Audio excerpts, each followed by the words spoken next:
छठे चरण के लोकसभा चुनाव के लिए वोटिंग लगातार जारी है। 8 राज्यों के 58 सीटों पर आज वोटिंग हो रही है। उत्तर प्रदेश की 14, हरियाणा की 10 सीटों पर वोटिंग चल रही है। बिहार और पश्चिम बंगाल की 8 सीटों पर मतदान हो रहे हैं। दिल्ली की 7 सीटों पर वोटिंग है तो ओडिशा की 6, झारखंड की 4 सीटों पर वोटिंग जारी है और जम्मू और कश्मीर में भी 1 सीट पर वोटिंग चल रही है। छठे चरण का चुनाव हो रहा है आज। लोकसभा चुनाव के लिए आज छठे चरण की वोटिंग लगातार जारी है। सुबह से ही मतदान शुरू हो चुके हैं। 8 राज्यों की 58 सीटों पर वोटिंग हो रही है, जिसमें उत्तर प्रदेश की 14, हरियाणा की 10 सीटों पर वोटिंग है तो वहीं बिहार और पश्चिम बंगाल की भी 8 सीटों पर मतदान किए जा रहे हैं। दिल्ली की 7 सीटों पर भी वोटिंग हो रही है तो ओडिशा की 6, झारखंड की 4 सीटों पर वोटिंग है। जम्मू कश्मीर की 1 सीट पर मतदान चल रहा है। तो आज है लोकसभा चुनाव का छठा चरण और छठे चरण के लिए 8 राज्यों में चुनाव हो रहे हैं। और चलिए अब आपको दिखाते हैं 3 तस्वीरें जहां दिग्गजों ने वोट डाला है। तो 3 तस्वीरें आपको दिखाते हैं टीवी स्क्रीन पर। देखिए, आज छठे चरण का मतदान चल रहा है और विदेश मंत्री एस जयशंकर ने भी मतदान किया है। दिल्ली में पहुंचकर उन्होंने अपने मतदान का उपयोग किया। पूर्व मुख्यमंत्री मनोहर लाल खट्टर ने भी अपने लोकसभा क्षेत्र में पहुंचकर मतदान किया है तो वहीं बांसुरी स्वराज ने भी अपने मताधिकार का उपयोग किया है। ये 3 तस्वीर। और चलिए सीधे तस्वीर आपको दिखाते हैं। राष्ट्रपति पहुंची हैं मतदान करने। ये तस्वीरें राष्ट्रपति द्रौपदी मुर्मू अपने मताधिकार का उपयोग करती हुई, ये तस्वीरें आप देखिए। बता दें छठे चरण का मतदान है आज। दिग्गज भी मतदान करने पहुंच रहे हैं और देश की राष्ट्रपति द्रौपदी मुर्मू भी पहुंची हैं अपने मताधिकार का उपयोग करने। ये सीधी तस्वीरें आपको दिखा रहे हैं। विस्तार न्यूज पर देख रहे हैं आप ये तस्वीर। राष्ट्रपति पहुंची है मतदान करने। इससे पहले हम और भी तस्वीरें हमने आपको दिखाई।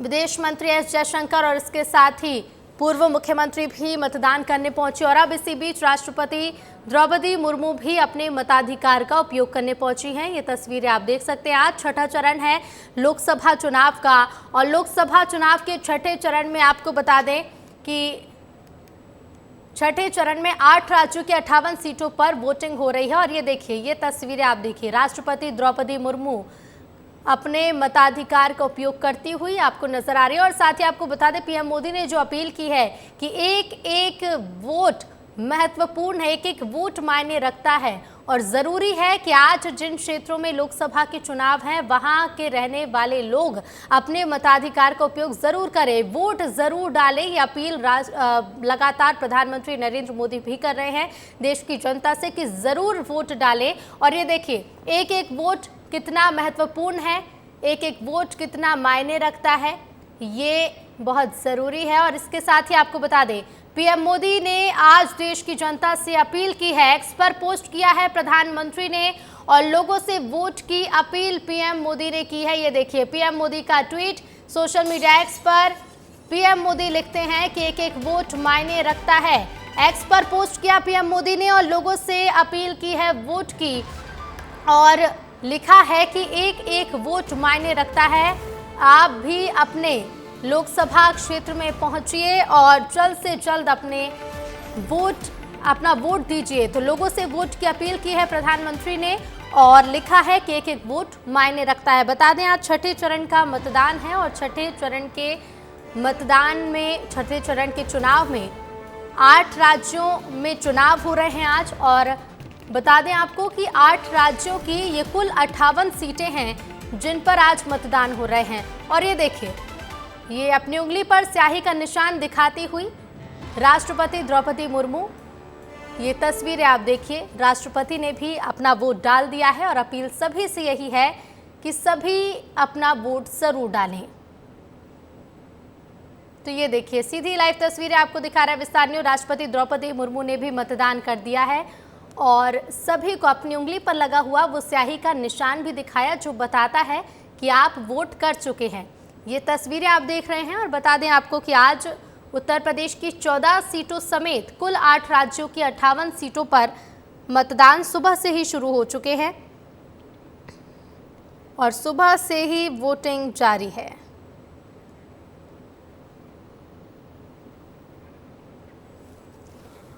और इसके साथ ही आपको बता दें, देखिए राष्ट्रपति तो पहुंची हैं वोट डालने, लेकिन इसके पहले मनोहर लाल खट्टर भी वोट डालने पहुंचे थे। वोट डालने के बाद लोगों से उन्होंने क्या कुछ कहा, सुनवाते हैं आपको। मैं जनता को यही कहूंगा कि इस लोकतंत्र पर्व में बढ़ चढ़कर भाग ले, 100% मतदान करें, और उसमें पार्टी के नाते अपील है कि भारतीय जनता पार्टी को अधिक से अधिक वोट डालें। पूरा विश्वास है कि देश जो है, दिल्ली के वोटर भी विकसित भारत और मोदी सरकार को एक बार और वोट देंगे और एक बार और मोदी सरकार वापस आएगी। मैं तो भारतीय जनता पार्टी को बहुत बहुत धन्यवाद दूंगा कि जिस प्रकार से भारतीय जनता पार्टी ने मुझे बहुत समर्थन दिया है। पार्टी तो माँ होती है, और ख़ास करके प्रधानमंत्री नरेंद्र मोदी जी पूरी आए और उन्होंने जिस प्रकार से रोड शो किया और हम सबको आशीर्वाद देकर गए हैं। हम सब जो यहाँ के जो निवासी हैं उनका आशीर्वाद लेकर गए हैं। यह अपने आप में एक बहुत बड़ा संदेश है पूरी की माटी के लिए, और सभी जानते हैं कि इस बार भारतीय जनता पार्टी की ही जीत होगी। मैं दिल्ली की जनता से करबद्ध प्रार्थना करती हूँ कि आज गर्मी को झेलकर आइए बाहर, क्योंकि ये दिन राष्ट्र के नाम है। ये चुनाव विकसित भारत का चुनाव है। ये चुनाव एक सशक्त भारत बनाने का चुनाव है। आइए और सबका साथ, सबका विकास, सबका विश्वास और सबका प्रयास, इस मूल मंत्र को आत्मसात कर एक प्रगतिशील भारत, एक विकसित भारत, एक सशक्त भारत के निर्माण के लिए अपना मतदान करिए। धन्यवाद। और चलिए अब सीधे आपको तस्वीरें तो हम लगातार दिखा रहे थे, अपील भी सुनवा रहे थे। अब हमारे साथ दो सहयोगी जुड़ रहे हैं, दिल्ली से जुड़ रहे हैं राकेश, और इसके साथ ही और भी सहयोगी जुड़ेंगे, उनसे भी बातचीत हम करेंगे। राकेश, सबसे पहले आपसे जानना चाहूंगी, क्योंकि दिल्ली की 7 सीटों पर आज वोटिंग हो रही है, प्रचार प्रसार खूब हुआ, अब वक्त है वोटिंग का, अब बारी है जनता की, क्या तस्वीरें देख पा रहे हैं राकेश आप? ऋतु, यहाँ लोकतंत्र के उत्सव की शुरुआत के साथ ही तमाम दिग्गज नेताओं ने अपील की है कि आप ज्यादा से ज्यादा संख्या में वोटर्स अपने घर से निकलें और मतदान केंद्र पर जाकर मतदान। लेकिन दिल्ली में अभी तक की जो तस्वीर मैंने तमाम लोगों पर डाली, लोग इतने नजर नहीं आ रहे मतदान केंद्र तक। इस बीच मैं हूँ निर्माण जो बूथ सेंटर है, जहाँ हाईकोर्ट और यहाँ तमाम कांग्रेस तमाम और वोटिंग करने के बाद वो भी अपील लगा से ज्यादा तो आपको पता है।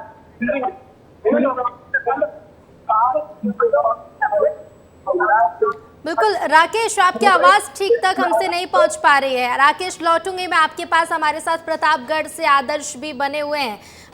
आदर्श, उत्तर प्रदेश जहां सबसे ज्यादा लोकसभा की सीटें हैं, हमने देखा दिग्गजों का खास फोकस भी रहा उत्तर प्रदेश में, और उत्तर प्रदेश में क्या समीकरण, इससे मैं समझूंगी आपसे, लौटूंगी आपके पास, लेकिन इसी बीच सुनवाएंगे आपको क्या कुछ कह रहे हैं बीजेपी प्रत्याशी निरहुआ, क्या कुछ कह रहे हैं यादव अपने दम पे जीत के और सदन जा सकते हैं। असली यादव निरहुआ है या असली यादव धर्मेंद्र यादव है, क्योंकि आप उन्हें नकली यादव कहते हैं? मैं वो बात नहीं कह रहा हूँ, मैं ये कह रहा हूँ कि आप यादव हैं, मुस्लिम हैं, ठाकुर है, ब्राह्मण है, जो भी है, आजमगढ़ रहिए। आजमगढ़ लड़ रहे हैं तो आजमगढ़ रह के काम करिए, पर वो भाग जाते, वो रहते नहीं। तो आप सुन रहे थे बीजेपी प्रत्याशी निरहुआ है ये, जो वोट डालने के बाद। और देखिए, चलिए सीधे रुक करते प्रतापगढ़ का। आदर्श हमारे साथ लगातार बने हुए हैं। आदर्श, खास फोकस रहा दिग्गजों का उत्तर प्रदेश में, लगातार हमने देखा चुनावी प्रचार हुए और आज वक्त है मतदान का। क्या तस्वीरें प्रतापगढ़ में देखने को मिल रही है, समीकरण भी समझाइएगा।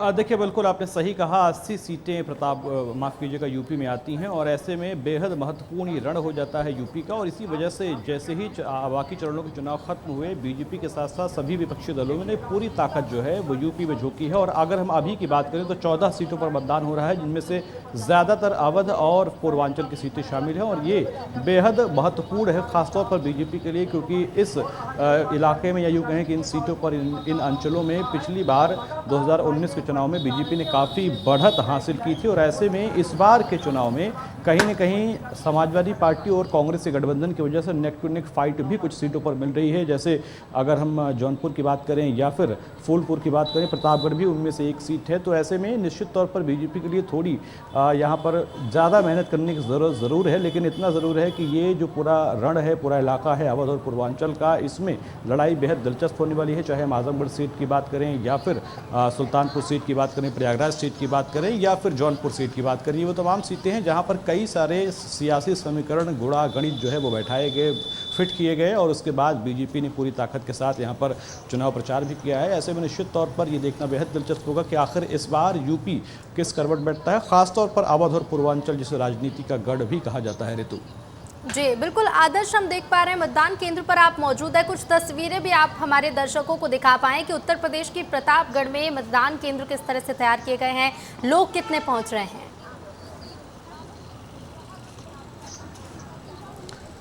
देखिए बिल्कुल हम एक आदर्श मतदान केंद्र पर मौजूद हैं। प्रतापगढ़ में जिला पंचायत ये मतदान केंद्र। मैं अपने सहयोगी से कहूँगा कि वो आपको तस्वीरें दिखाएं। इसे बेहतर तरीके से सजाया गया है ताकि जो मतदाता हैं वो यहाँ पर आएँ और ख़ासतौर पर सभी तरीके की सुविधाओं का ध्यान रखा गया है। सुरक्षा के लिहाज से यहाँ पर यूपी पुलिस के साथ साथ दूसरे जो पैरामिलिट्री फोर्सेस हैं उनको भी तैनात किया गया है, बैकअप में भी रखा गया है। अगर ये आप देखें पूरी तस्वीर तो देख सकते हैं गुब्बारों से, तिरंगे के रंग में इस गुब्बारे किससे सजाया गया है, यानी लोकतंत्र का एक महापर्व है और इसके लिए वो लोग जागरूक हों इसका भी ख्याल रखा गया है। इसके ठीक बगल में अगर आप देखें तो ये सेल्फी पॉइंट बनाया गया है, यानी जो मतदाता यहाँ से आएंगे मतदान करने के बाद वो सेल्फी लेकर अपलोड करें ताकि दूसरे लोगों को भी कहीं ना कहीं इससे प्रोत्साहन मिले। तो निश्चित तौर पर कोशिश प्रशासन की तरफ से ज़रूर की गई है कि मतदाताओं को बेहतर सुविधा मिले और वो बाकी लोगों को भी प्रमोट करें कि वो भी आकर मतदान करें। और ख़ास तौर पर जिन इलाकों में जहाँ पर बुज़ुर्ग ज़्यादा हैं या फिर ऐसे लोग हैं जो अक्षम हैं उनके लिए भी विशेष व्यवस्था की गई है। व्हील चेयर के साथ साथ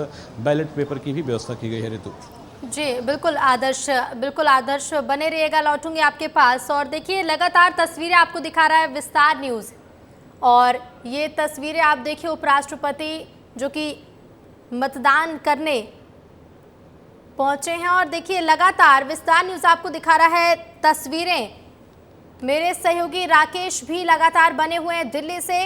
राकेश, कुछ देर पहले जब हम आपके जरिए तस्वीरें देख पा रहे थे मतदान केंद्र की कि सुबह से ही वक्त तो शुरू हो चुका है वोटिंग का, लेकिन लोग अभी उतनी बड़ी संख्या में पहुंच नहीं रहे हैं जितना पहुंचना चाहिए। पीएम मोदी ने भी अपील की है लोगों से यही कि जल्द से जल्द पहुंचिए और मतदान करिए क्योंकि एक एक वोट मायने रखता है। और इसी बीच ये तस्वीरें भी सामने आ रही है कि दिग्गज भी जब पहुंच रहे हैं वोटिंग करने तो ज़रूरी है कि हर एक नागरिक समझे कि ये उनका अधिकार है और वोट करे। राकेश जी ऋतु, ये चीज देखिए कि पीएम मोदी लगातार जैसे जैसे चरण दर चरण चुनाव आगे बढ़ रहा है, पीएम मोदी लगातार अपील कर रहे हैं वोटरों से कि वो अपने घरों से निकलकर वोट तक पहुंचे और वहां मतदान करें। लेकिन इस वक्त मैं नई दिल्ली में और सात के ऊपर चुनाव हो रहा है और ये जो है एक फाइल यहाँ से बाहर है और साथ ही साथ पार्टी आम आदमी पार्टी और दल सोमनाथ बख्शी ये हाई फाइल और इससे भी जो निर्माण मैं अपने ऊपर आपको तस्वीर दिखाए तो वीआईपी पॉइंट जहाँ हो गए थे उस भी जहाँ आए और उस तरीके के साथ तस्वीर दिखाई एक बार अंदर दिखाइए विस्तार को ताकि यहाँ जो है कोविड शुरू हुआ जो है लगातार वोट करने की अपील कर रहे हैं मोदी ने। बिल्कुल राकेश, हम ये तस्वीरें देख पा रहे हैं। राकेश चेक करिएगा, आपकी आवाज़ ठीक से हम तक नहीं पहुंच पा रही है।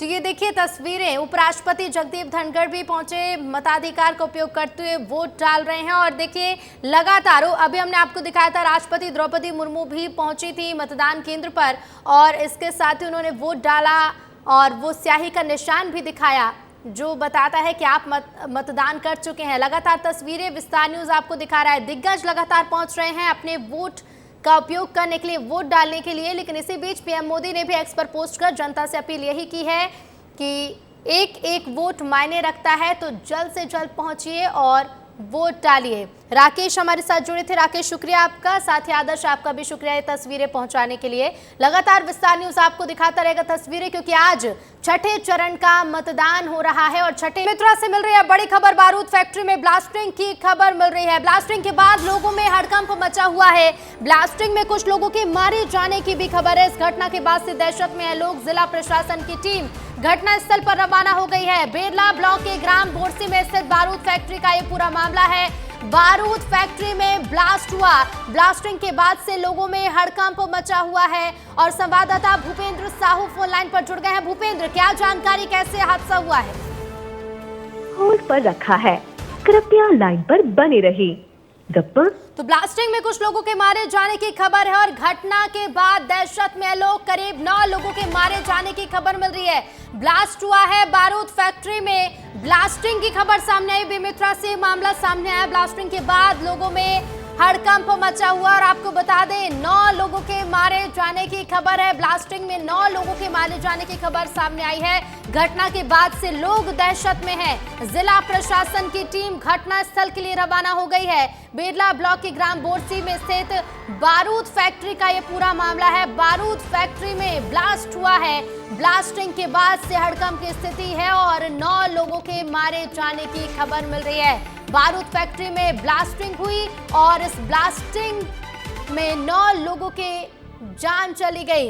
9 लोगों के मारे जाने की खबर है। इसके बाद से लोगों में दहशत का माहौल है। वहीं जिला प्रशासन की टीम घटना स्थल के लिए रवाना हो गई है। बेरला ब्लॉक के ग्राम बोरसी में ये बारूद फैक्ट्री है, जहां का ये पूरा मामला बताया जा रहा है। ब्लास्ट हुआ है जिसमें 9 लोग अब तक मारे गए हैं। भूपेंद्र साहू हमारे सहयोगी फोन लाइन पर जुड़ गए हैं। भूपेंद्र, क्या जानकारी है? जी ऋतु, आपको बताना चाहूंगा कि आज सुबह एक बड़ी दुखद घटना बेमेतरा से सामने आ रही है। बेमेतरा जिले के जो बिरला ब्लॉक है उनके अंतर्गत ग्राम बोरसी, जहां एक बारूद की फैक्ट्री संचालित होती है। इस बारूद की फैक्ट्री में इससे भी पहले कई ऐसे इस प्रकार की घटना आ चुकी, लेकिन इस बार आज फिर एक दहशत का माहौल है। उस फैक्ट्री में एक ब्लास्टिंग की खबर सामने, जिसमें कई लोगों की मारे जाने की भी खबर सामने आई। लेकिन इस घटना की पुष्टि विस्तार से इसलिए नहीं कर सकता क्योंकि हमारे पास उस घटना की पुष्टि करने के लिए कोई आधिकारिक जो जवाबदेही अधिकारी उनकी वर्जन नहीं है। विस्तार न्यूज की टीम अभी घटना स्थल भी रवाना हो चुकी है और घटना स्थल जाकर विस्तार न्यूज दर्शकों को दिखाएगी कि वहाँ किस तरीके से माहौल है, क्योंकि लोग काफी समय हुए हैं। जो अंदर में जो लोग थे उनके परिजन से जब हमारी बात हुई तो उनका कहना है कि अभी प्रकार की किसी से लोगों की जानकारी नहीं मिल पाई। जितने लोग अंदर में काम करें उसको किसी प्रकार मारे जाने की खबर या किस हालत में इनकी अभी जानकारी नहीं मिल पा रही। वहीं प्रशासन की टीम घटना के बाद मौके स्थल भी रवाना हो चुकी है, लेकिन अभी भी प्रशासन की जो टीम है, जब हमने एसपी रामकृष्ण साहू से बात हुई तो कुछ भी बोलने या बताने के लिए अभी जवाब दे सामने नहीं आ रहे। जी बिल्कुल बिल्कुल। भूपेंद्र, ये भी बताइएगा कि ये पहली बार है जब ब्लास्ट हुआ या फिर इस फैक्ट्री में पहले भी ब्लास्ट हो चुके हैं? कैसे ब्लास्ट हुआ, क्या कोई जानकारी मिल पाई है? लेकर के जी देखिए, ये एक बारूद बनाने वाली फैक्ट्री, कच्चा मटेरियल की फैक्ट्री होती है। तो इसमें 1 साल पहले भी इस प्रकार की घटना हुई थी, जिसके बाद भी कई लोगों की मारे जाने की भी खबर भी हुई थी। उसके बाद 1 साल बाद इसमें कार्रवाई भी हुई थी, सीज करने की कार्रवाई, लेकिन फिर से फैक्ट्री संचालित हो रही है और आज फिर एक बड़ी घटना सामने। तो कहीं ना कहीं जिला प्रशासन की एक लापरवाही और एक फैक्ट्री की सुरक्षा की जो लापरवाही देखी रही, वो कहीं ना कहीं एक बड़ी लापरवाही मानी जा सकती है। बिल्कुल, एक बड़ी लापरवाही जिसने 9 लोगों की अब तक जान ले ली है। भूपेंद्र, फिलहाल शुक्रिया आपका जानकारी के लिए। अपडेट लगातार पहुंचाते रहेंगे।